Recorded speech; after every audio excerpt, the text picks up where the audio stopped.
Hello mindful foodies, Inga from Health Origins here. So today I want to show you how to make these delicious sunflower seed shortbread cookies, or also you could call them vegan digestives as well, that have no nuts, no gluten, no butter or no oil. So a rather healthy vegan cookie.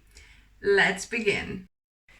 So I've got 1 cup of sunflower seeds here. You could do half of the amount as well if you wanted. So half a cup of sunflower seeds will produce about 3/4 of a cup of sunflower seed flour, if you like.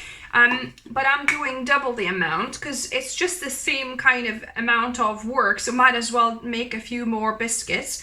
So I'm gonna just grind these in my spice grinder and do half at a time. So do about half a cup at a go, and just blend it with my stick blender here. You could use either food processor, I think probably best, or even a blender would work as well. You just want to grind it into a flour. It doesn't take long at all, and you can see it's ground it into a fine-ish flour. You could actually grind it a little bit more. I might give it a few more seconds because if you feel it, it's pretty coarse still. So maybe a few more seconds.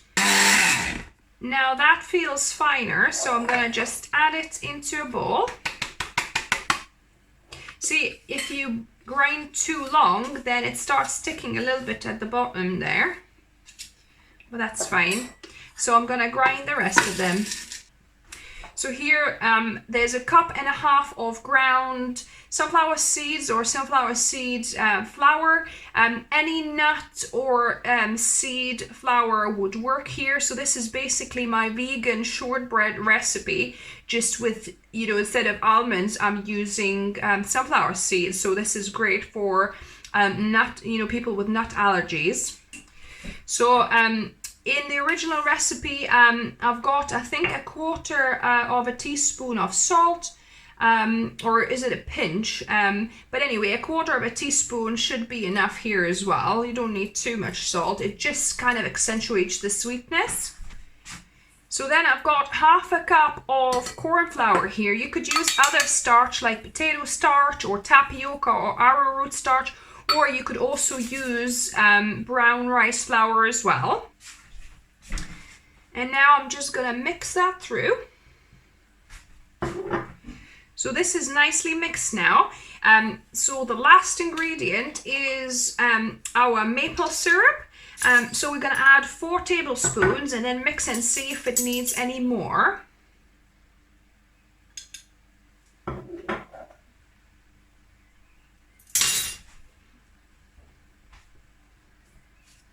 So first just mix it with a spatula until you see it's kind of starting to really stick together.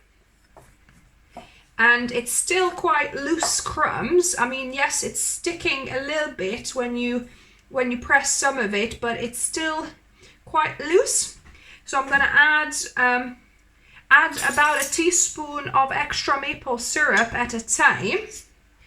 And then see how much it needs until it's sticking to a ball of dough. It's important not to over add it, because if you make it too wet, it'll be hard to form the cookies.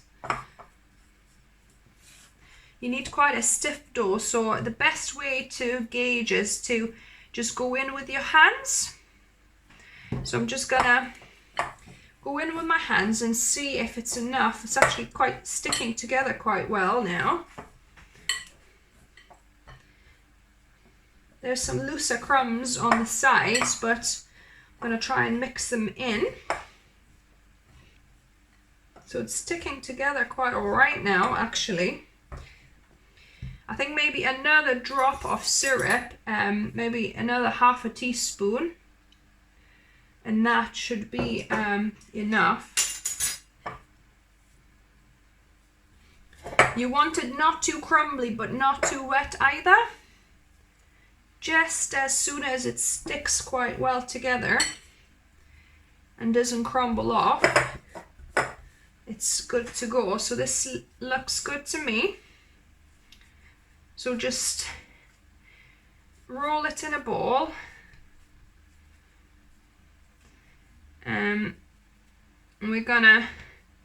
gonna flatten it, and we need 2 pieces of parchment now to roll this out. So you're gonna need 2 pieces of parchment paper and a rolling pin. So I'm gonna place my dough just on the bottom sheet and cover it with another. I'm gonna try and roll it out.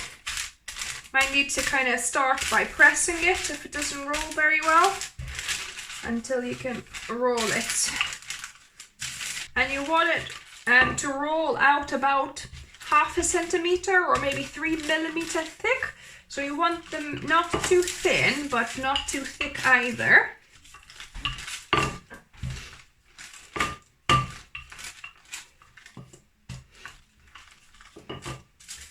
So it feels quite even to me. Let's have a look. Yeah, so that should be quite good. So now you could use any cookie cutters you have, any shapes would work, or if you don't have any cookie cutters, you could use, just be inventive, use some, small glasses or something like that. I do have a cookie cutter, so I'm gonna use that here and just cut out my circles. Now you could remove the extra bits here, and I find it easiest to pick these up. So I've lined my baking tin with some parchment paper, and I just place them with this palette knife, or just use any other kind of fairly slim even tool. It helps you lift it. Because I made them not too thin, you can actually lift them by hand as well. If you don't have any implement, just carefully lift them up. That's why it's so important not to make them too soft. And then remaining dough is rolled out into a ball again and rolled between the sheets again.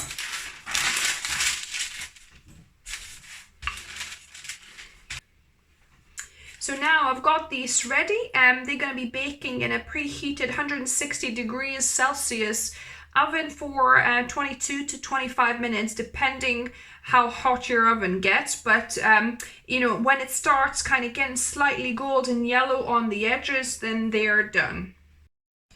So the cookies have finished baking. So it took me 25 minutes, and as you can see, just slightly on the edges, they're a little bit golden. So I'm gonna leave these to cool completely, and we're gonna taste test them. So look at these beauties. And now on to the best part, taste testing these sunflower seed cookies.